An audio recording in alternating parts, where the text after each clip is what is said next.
हो रहा है वो ज्यादा चिंता की बात है। शुक्रिया आपका जानकारी के लिए। आगे बढ़ते हैं, आपको बताते हैं पहाड़ के मौसम ने फिर से जो यू टर्न लिया है उस पर आपको ये भी जानकारी दें कि 2 दिन साफ मौसम के बाद कल फिर से मौसम ने अपना मिजाज बदला और मूसलाधार बारिश के साथ ओलों की बौछार। नैनीताल में तो दिन में ही अंधेरा छा गया, फिर जबरदस्त ओलावृष्टि हुई। सरोवर नगरी में इतने ओले गिरे कि लगा जैसे बर्फबारी हो गई है। नैनी झील के लिए ओले वरदान साबित हो रहे हैं, जबकि फसलों को खासा नुकसान हो रहा है।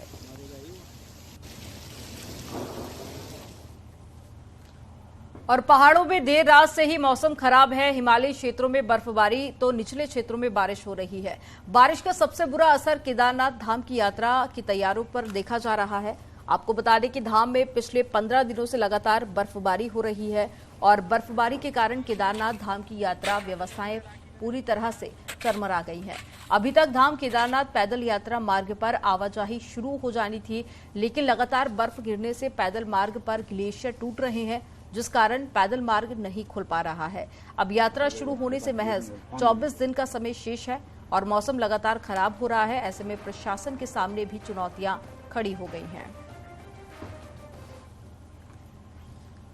तो वहीं आपको बताएं कि उत्तरकाशी में बारिश और बर्फबारी के चलते कड़ाके की ठंड पड़ रही है। गंगोत्री धाम समेत ऊंचाई वाले क्षेत्रों में बर्फबारी जारी है, जिससे पूरे क्षेत्र में अचानक से एक बार फिर से ठंड पड़ने लगी है। यमुनोत्री, हरकीदून, दयारा, बुग्याल समेत ऊंचाई वाले इलाकों में बर्फबारी हो रही है। पूरे मार्च महीने में जमकर बर्फबारी देखने को मिली है। उधर किसानों की भी चिंता बढ़ी हुई है।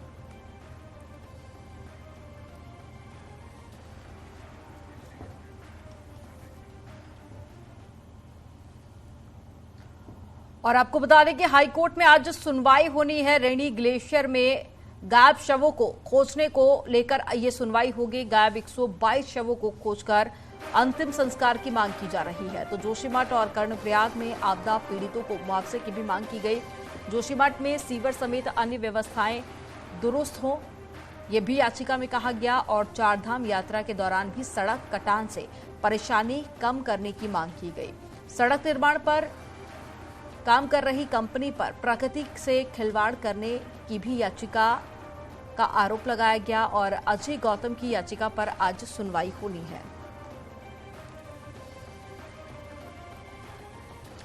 और ज्यादा जानकारी के साथ में वीरेंद्र बिष्ट नैनीताल से लाइव जुड़ गए हैं। वीरेंद्र का रुख कर लेते हैं। वीरेंद्र, याचिका दायर की गई थी जिसमें कई सारी मांग की गई है। आज कोर्ट में पेशी भी होगी, सुनवाई भी होगी, क्या ज्यादा जानकारी आपके पास?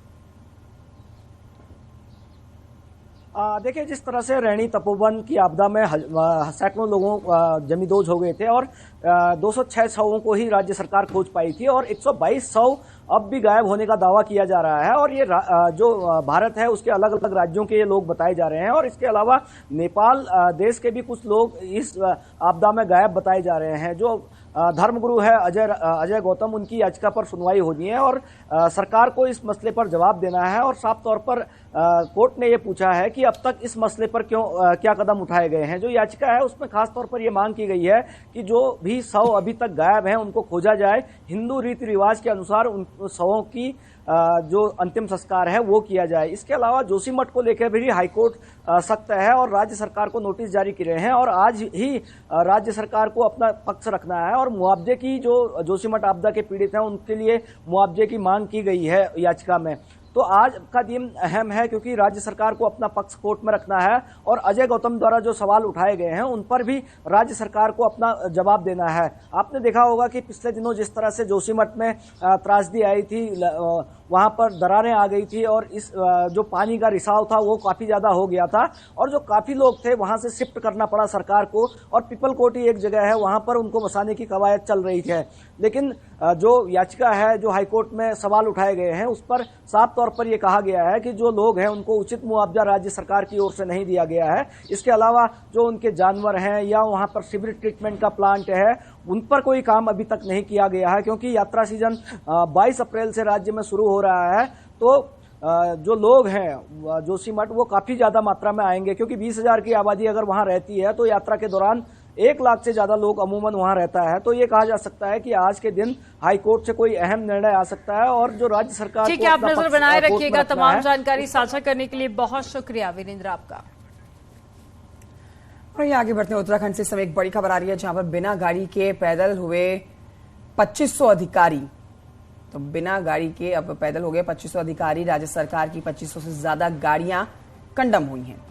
15 साल पुरानी हो चुकी थी ये सभी गाड़ियां और इसी वजह से ये एक्शन लिया गया है। गाड़ियों को चलाने की डेडलाइन थी 31 मार्च। डीजल वाली 15 साल पुरानी गाड़ियां 31 मार्च को हुई ऑफ रोड घोषित। एनजीटी के निर्देश पर परिवहन विभाग ने जारी किया इस पर ऑर्डर, जिस पर अब आगे काम करना होगा।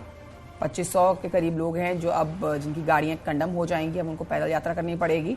असमंजस में अधिकारी हैं फिलहाल, गाड़ियां जमा करनी पड़ेंगी, अब नहीं मिली वैकल्पिक व्यवस्था।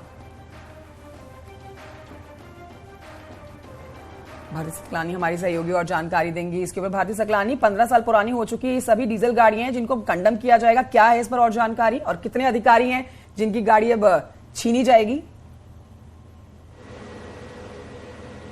2500 से ज्यादा अधिकारी हैं जिनकी गाड़ी की डेडलाइन जो चलनी थी वो खत्म हो चुकी है कल ही। आज से इन अधिकारियों के पास नई गाड़ियां नहीं हैं। ओवरऑल अगर मैं बताऊं 5500 से ज्यादा गाड़ियां हैं जो कि 15 साल पुरानी हो चुकी थी और एसटीए ने एनजीटी के ऑर्डर्स के बाद ये फैसला लिया था कि 31 मार्च तक इन तमाम गाड़ियों को जमा करवा दिया जाए। ये गाड़ियां अब सड़कों पर दौड़ती हुई नजर नहीं आएंगी। आज हो गया है 1 अप्रैल, यानी कि 1 अप्रैल से ये गाड़ियां नहीं चलने वाली हैं और इनको जमा भी करवा दिया गया है। लेकिन अभी तक इन अधिकारियों के लिए अगर मैं कहूं तो कोई वैकल्पिक व्यवस्था नहीं की गई है। कई अधिकारी इस बात को लेकर परेशान हैं कि वो अब कैसे जाएंगे ऑफिस, क्योंकि इनके पास गाड़ियां ही नहीं है। 2500 से ज्यादा अधिकारी हैं जो कि सरकारी गाड़ियों का इस्तेमाल करते हैं, सचिवालय या फिर अपने अपने दफ्तरों की तरफ ये लोग जाते हैं और इन अधिकारियों के पास अब गाड़ियों की वैकल्पिक व्यवस्था फिलहाल नहीं की गई है। इसके अलावा मैं एक और बात जोड़ दूं कि 31 मार्च तक इन तमाम गाड़ियों को, ऑटो विक्रम वालों को हालांकि राहत मिल गई है, वो हाईकोर्ट से स्टे लेकर आ गए हैं, लेकिन अभी भी जो सरकारी वाहन चल रहे थे 15 ये कह सकते हैं कि 2500 से ज्यादा वो तमाम गाड़ियां हैं जो ये अधिकारी यूज कर रहे थे, लेकिन अभी उनके पास कोई गाड़ी नहीं है। यानी कि आज जब वो ऑफिस जाएंगे तो अपनी गाड़ी से जाएंगे या फिर कोई और वैकल्पिक व्यवस्था उन्हें करनी पड़ेगी। बहुत शुक्रिया भारती सकलानी आपका जानकारी के लिए।